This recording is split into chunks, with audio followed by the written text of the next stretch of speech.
آقای پیتروویچ بشناسم ازدواج کرده ای؟ ازدواج؟ کی بوده آقا؟ کدام احمقی حرف بزه؟ پنهونن نکن، بر همه شهر آشکاره و هر روز شنه آقای کاندرشکنه خونه نارشام خانی، هر روز خانم نستازیایی به دست گل بینی، بعدش شدین گردش کنین. حتی چند روز پیش آقای کاندرشکنه همه گپ زیدمون بوده به محض اینکه از یه ایلاق به شهر بین عرصه خواه بگیرین ای. مو خیلی خوشحاله بوم بشتاسم آقای کاندرشکنه هفته دردنه یک دشم سر سامان بده، خیلی هنر بوده. لعنت خدا بر شیطان. شایعه بره من نخوانم ازدواج بکنم، باید بهشون این تکلیف روشن نکنم. سلام علیکم. سلام آقای پیتروویچ. شب اول چطور آقا؟ نستازیا یه دقیقه بشه آقای گوسف خونه الان برگردنه. راستش بخواین ما برای دیدن نستازیا نمامره، خواستم درباره موضوع شما همه صحبت بکنم. درباره چه صحبت بکنین؟ خجالت نکش، میدونم چی خواهی بگی. زودتر از ایشون باید این کار انجام بده. در واقع به من میره از شما خداحافظی بکنم، اون فردا شو دارم سفر.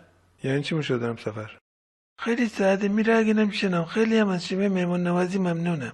منو فهمونم شما چی کنی. هر کی حق داره بشون سفر یا هر کاری دلخانه انجام بده. ولی هر با پسری کار شرافتمندانه نه. شما همه سر کلاه ندارین. من نمیفهمم چطور شما سر کلاه ندارم. تمام تابستون به من یه از صبح تا شب از تو پذیرایی بودیم. میدیدار امیدوار به ازدواج بودی، الان گونی مشاهدارم سفر. ما غلط بکنم اگه قصد داشته اون کسی امیدوار کنم. خواستگاری ندی ولی وقتی هر روز تشریف بردی ایر ناستازی همه نهار خورده دبی بدون قصد قرض نبوگه.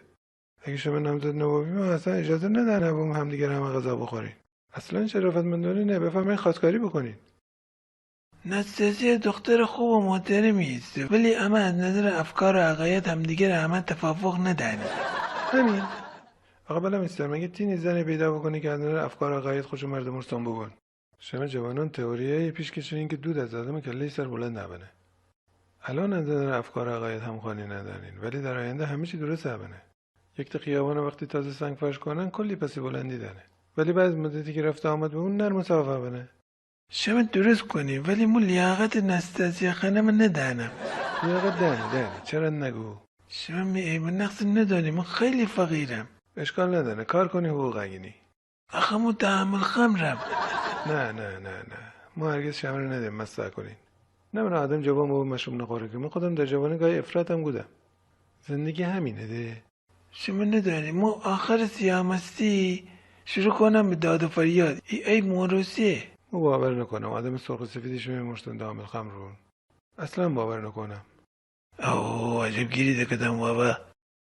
آقا مو عیبای بدتر هم دانم، رشوه اگینم. الان که همه رشوه بگیر بابا. ولی مسئله دیگه ای که ما از شما پنهان بودم اینه که ما به خاطر اختلاس تحت تعقیبم. تحت تعقیب؟ چقدر اختلاس بودی؟ 140,000 روبل. 140,000 روبل؟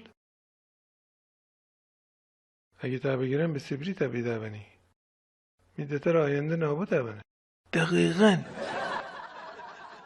ولی از طریف اگه نستازیت تا دوست بداره باید یه همه باید تا سیبری. برای عشق آدم باید فداکاری بکنه ده. تازه استان توماس که سیبری خیلی هم حاصل خیزه، راحت شنور زندگی بودن. خواستگاری بکن. آقا مو جهل اسناد دولتی هم بودم ها. فرق نکنه هر دوته مجدد یکی. آقا دم من مجبور اگودمی اسرار زندگی شما رو بگم. ما به خاطر جنایت محکوم به تبعید در سیبری با اعمال شاقه ولی فرار بودم. جنایت؟ بله.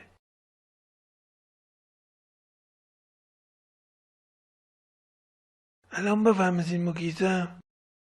خب با اجازه من رفت زحمت کنم. بهش بینم پس چرا تا الان تدسکیر ندن؟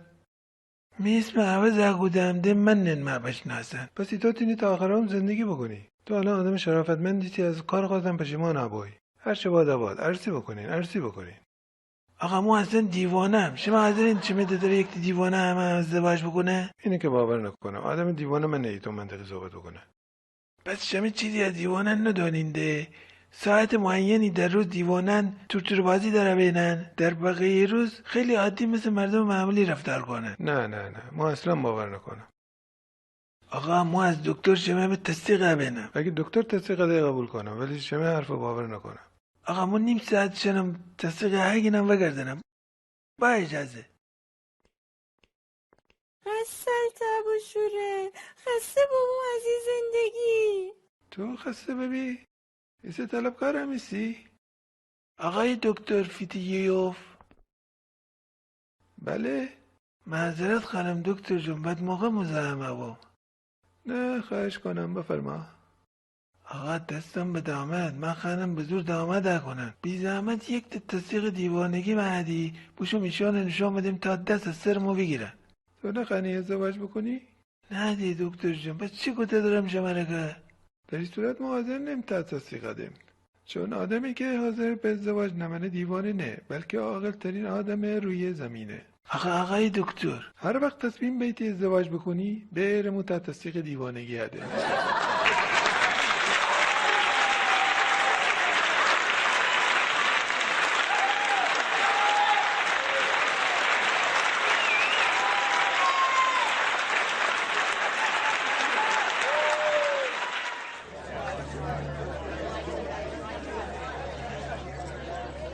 سلام عرض بودم. سلام. فقط خواستم بگم با اینکه مو در این نمایش بازی بودم، ولی من در چشم اندوه جغب نینیم. مو به ازدواج خیلی اعتقاد دارم. او خدا رو سپاس. خود دیگه چه مزاحم نمونم. خدا حافظ. و سلامت.